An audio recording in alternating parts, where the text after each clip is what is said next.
You're listening to Opera Box Score. Let's get ready to rumble! Wherever you are, however you're listening, it's America's talk radio show about opera. It's Opera Box Score. I'm Weston Williams, joined by Oliver Camacho and Ashlee Hardgrave. All right, this week, Ashlee couldn't get an interview with Kermit the Frog, but she does have a segment all about the intersection between the Muppets and opera. Hot take, all the cool opera singers hang with Miss Piggy. And in the 2-minute drill, like the finale to the dialogues of the Carmelites, E&O musicians get their redundancy notices and sing all the way to the guillotine. Yikes. Make sure you subscribe to our podcast on Spotify. Click follow on Apple Podcasts. Hit the plus sign. Send us a voice memo or email us your hot takes. Mailbag at operaboxscore.com. Or you can just record your thoughts using the You Got Something to Say tab on our website, operaboxscore.com. However you contribute, you'll get an OBS beer coaster, an OBS lapel pin, and a #1 OBS fan foam finger just for sharing your own hot take. That's a lot of OBS. Oliver Camacho, welcome back to the show. Thank you. I've been here longer than you, so should I be welcoming you back to the host chair? I feel very welcome.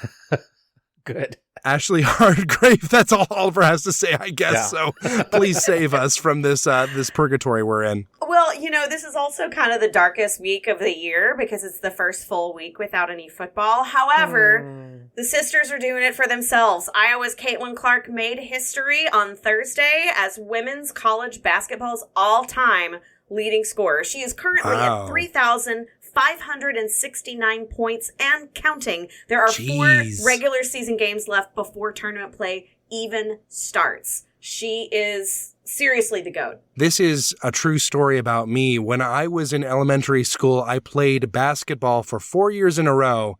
And cumulatively, in games, I got a grand total of 3 points. Let's talk some opera. Opera class. Sports radio crass. This is Opera Box Score. Oh, you guys, I am so excited. This segment is bringing me so much joy. We are going to talk about opera and my personal favorite, more than most people, the Muppets. So we here at OBS love some intersectionality. That's kind of their whole brand is sports and opera and its intersection. So there is this captivating connection between opera and the Muppets. That means the Muppet Show, and it means Sesame Street, even the Fraggles and Fraggle Rock. All of them have this intersection with opera and these greater classical music spheres. You know, and here's the thing. There's so much in this topic. There's really not time for us to cover everything unless we had like a 4-hour episode, which I'm not going to do to you guys on this fine Monday evening as we record. But I wanted to walk you through some of the highlights and some of the trivia, and I hope that it gets you and you listeners curious enough to explore this amazing, amazing topic on your own. So for me, one of the things that makes the Muppets work for generations of folks together, parents, children, everybody in between, this simultaneous dance of this like silly, obvious humor for kids and then like sly, clever, hidden writing that's for adults, you know, because it's like I loved watching things like The Muppet Show as a kid. And then when I watched it as an adult, I'm like, oh my God, that's really funny. But it's jokes that went full over my head, you know, as a little kid. But that sort of humor style, you know, that elevated in plain sight, silly sort of stuff, it works really well with opera artists that don't really take themselves too seriously. Opera doesn't have to take itself very seriously, and sometimes it's more fun when it doesn't. And this is where I ask my 2 fine gentlemen on the line with me, what is your connection or your experience with Muppets, if any? Weston? Well, I know when I was a kid, I didn't watch really any of the Muppet Show or Fraggle Rock, but I did watch Sesame Street. And I remember it was always exciting to me because it was one of the few places in popular culture where you could see opera represented, or not even just opera, but like classical music in general, or even like, one clip that keeps going viral in the kinds of places I hang out in on the internet is this little interstitial break. It's an animated color wheel that went on in the early 80s, in the early days of Sesame Street.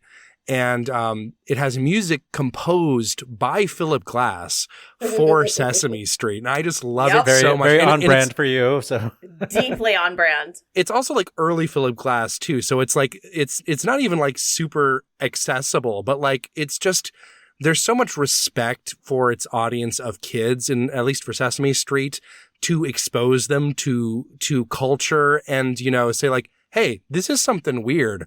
And most people don't think this is for kids, but maybe it is. And here's a composer coming through, or an opera singer coming through, and like showing it to them in this like really open way, which I think is just so cool and not really something I've really seen anywhere else in media. Well, being of a different generation than you, I was around for the VHS release of the Muppet movie, the sort of origin story of the Muppets. And I remember, you know, Fozzie the Bear, whatever, working the bar circuit.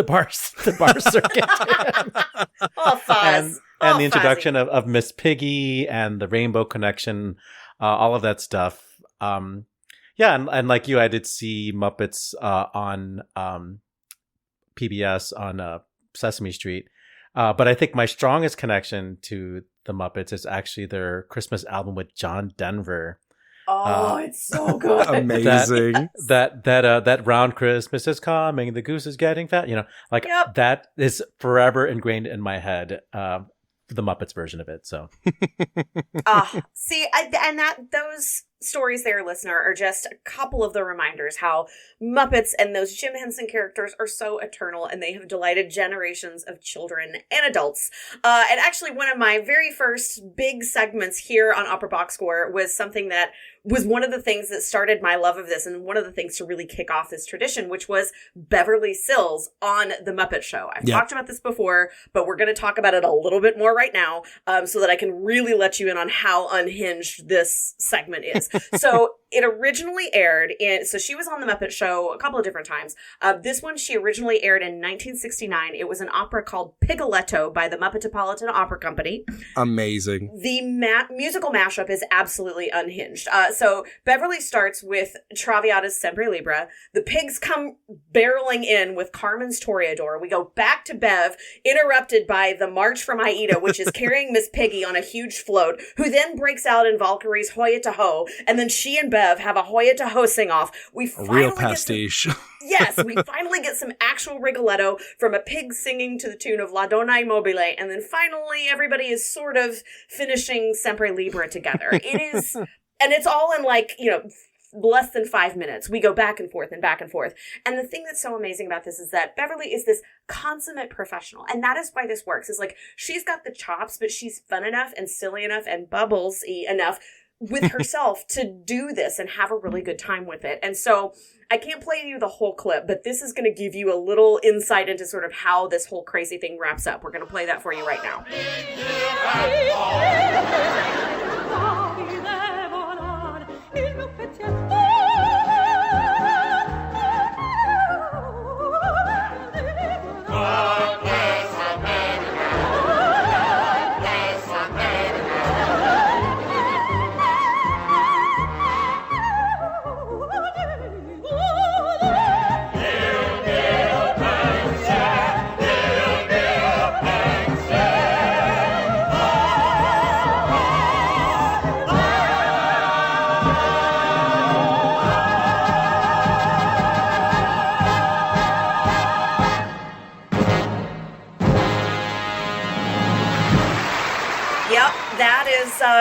Unhinged is the only word I can use to describe it. But it makes me so happy. And that was one of the very first exposures I had to an opera singer. Clearly not when it first premiered, but in reruns of The Muppet Show. I was like, who is that lady? She sings so high. That's so cool. And that is what started my love affair with Beverly Sills. So we've laid a little bit of a foundation here. Did you guys know that Sesame Street had its own resident opera singer character Muppet? I did not know that. No. His name is Placido Flamingo. Ooh. Is it Has he still? also been canceled? Is that why we haven't heard of him? He has not been canceled. Nay. He is the one we still keep around. So this character was originally voiced by Richard Hunt. And this guy, Richard Hunt, was a master puppeteer. And he also voiced, hold on to your hats, here we go. On the Muppet Show, he also voiced Scooter, Janice, Sweetums, and Beaker. On Fraggle Rock, he voiced... What a range. Yes. On Fraggle Rock, he voiced Junior Gorg, Mudwell the Mud Bunny, and the Fire Chief Fraggle. And then on Sesame Street, he voiced Placido, Sully, Gladys the Cow, and Forgetful Jones. So this guy was like a prime voice. There was a gentleman who was taken over after Richard Hunt passed away in the 90s, but he was like the original Placido Flamingo. And there are some really hilarious segments with this beautiful, beautiful character, some of which we're going to talk about today.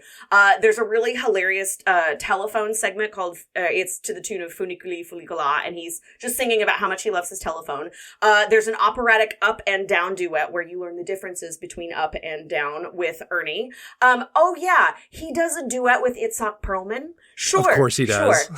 I like to call it Pagliaccish because it's kind of Pagliacci, but like not exactly. He does, however, eventually meet that other guy who has a name that sort of sounds like his that we don't talk about a ton on this. They met in 1989 during a television special for PBS, and it's actually a really beautiful duet. And of course, Placido Flamingo is also, a singer of Spanish origin. And so they sing together. They each do a verse and then they sing together while Placido Domingo sings in Spanish and Placido Flamingo sings in English while they have a crew of other Muppets around them. So we're going to listen to a little bit of that now. Now perhaps we will sing together. Oh, yes, I like that. I'm going to do it this time in Spanish. And I will do it in English. Mira hacia afuera, abre el portón y vas a sentir una nueva emoción. Mira hacia afuera, pues hay tanto que ver. Ahí verás todo el mundo de nuevo nacer. Otro de window, otro de door. Open your heart to joy evermore. Love and trust are just waiting in a place we all can share. Look through the window, through the door. We're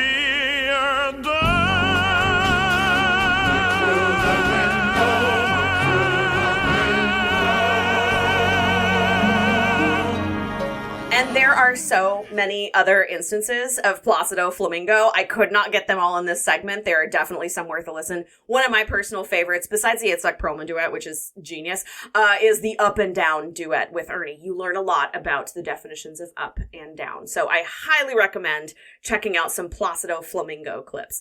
Another segment that I really love, it's a recurring sketch on Sesame Street that is a take on the PBS Great Performances. It's called Pretty Great Performances. It is. That's so funny. Sorry, continue. Oh, wait. So the host is Phil Harmonic. Amazing. Good. And it features the all-animal orchestra recorded at Barnegie Hall. And it featured such musicians as Sir James Galway. Okay. He plays a duet for flute and pool toy with seminal Sesame Street character Maria. It's a classic pairing, really. But the one that I really want to bring your attention to, and I'm going to play a touch of for you now, is a clip that came out in 1988. It is Italian Street Song from Victor Herbert's Naughty Marietta by our friend Placido Flamingo. It's conducted by who? Oh, yes, Seiji Ozawa. Amazing. Yes. Seiji Ozawa's articulations in the video of the chickens is peak. It's ultimate. It's camp. We're going to play the opening for you now so that you can hear the introduction and the way that Seiji Ozawa is described. Welcome to pretty great performances recorded live from Barnegie Hall. Tonight we are privileged to be witness to the world premiere appearance of the Sesame Street All-Animal Orchestra. Placido Flamingo will join the orchestra in a performance of the Italian street song from the operetta Naughty Marietta by Victor Herbert. The world-renowned very good sport Seiji Ozawa will conduct.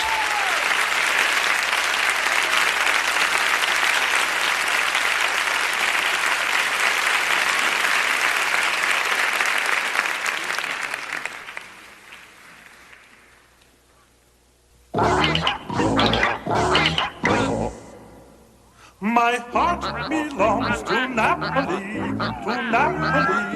dear Napoli, and in dreams I'm home in Napoli, singing happily, oh so happily. Zing, zing, zing, zing, zing, the live long day. Zing, zing, zing, zing, zing, those mandolinas play.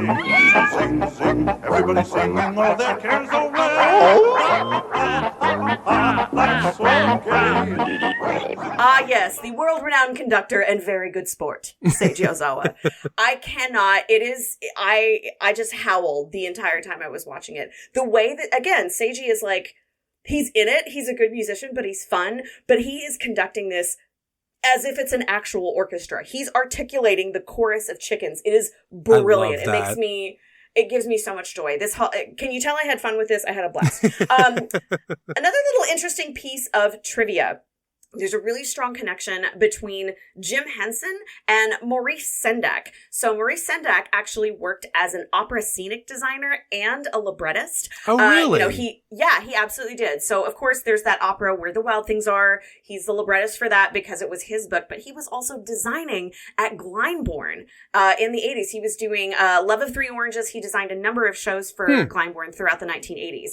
But Sendak and Jim Henson were in each other's orbit as Sesame Street was being formulated, because Sendak worked for Children's Television Network, and of course Jim Henson's characters were being used for Sesame Street, so they became colleagues and co-workers and friends, and Jim Henson actually came to Glyndebourne to see Sendak's designs and Sendak shows. Isn't that cool? Yeah, that's a great connection that I never knew anything about. This is why I love it when Ashlee does a segment, because it's always so like thoroughly researched, and I'm just like sitting just like enjoying the whole ride. I'm really just here to provide trivia that will be important to you for the next 10 minutes and then never again, unless you go to a cocktail party later. Now, the thing that really, is one of the longer running traditions, our trend that our dear friend Bubbles started, were opera singers as guests, be it Sesame Street, be it The Muppet Show, be it a television special. There's just this long running tradition of opera singers and then other classical musicians joining the Muppets. And I'm going to rattle some of them off for you now. These are all largely specific to Sesame Street. So in 1994, Marilyn Horne, oh yeah, that old chestnut, Marilyn Horne, does a really great rendition of C is for Cookie. She also ends up teaching a voice lesson to the character of Ruthie, who is actress Ruth Buzzy, yes, of Laugh-In fame. One of my other personal favorites is the Denise Graves opera lullaby with singing sheep. She is singing Elmo to sleep and teaching him to count sheep. It's to the tune of Habanera, and she is singing English lyrics and singing this lullaby to get him to go to sleep. I highly encourage you to check it out. Renee Fleming. Okay, this is the one that is super elusive. Listeners, if you can find it, a cookie for you. A Marilyn Horne C is for cookie for you. In 2001, Renee sang on Sesame Street. It was the aria Caro Nome, but it was counting 1, 2, 3, 4, 5. Ba-da-da, 2, 3, 4, 5. It's a 5, 4. It's amazing. And I remember seeing this somewhere else in real time. It has been scrubbed from the internet. It is adorable, but it is absolutely not anywhere that is on my or Beyonce's internet. I couldn't find it. So if you can find it, I encourage you to do so. Also, even a little more recently, Isabel Leonard was in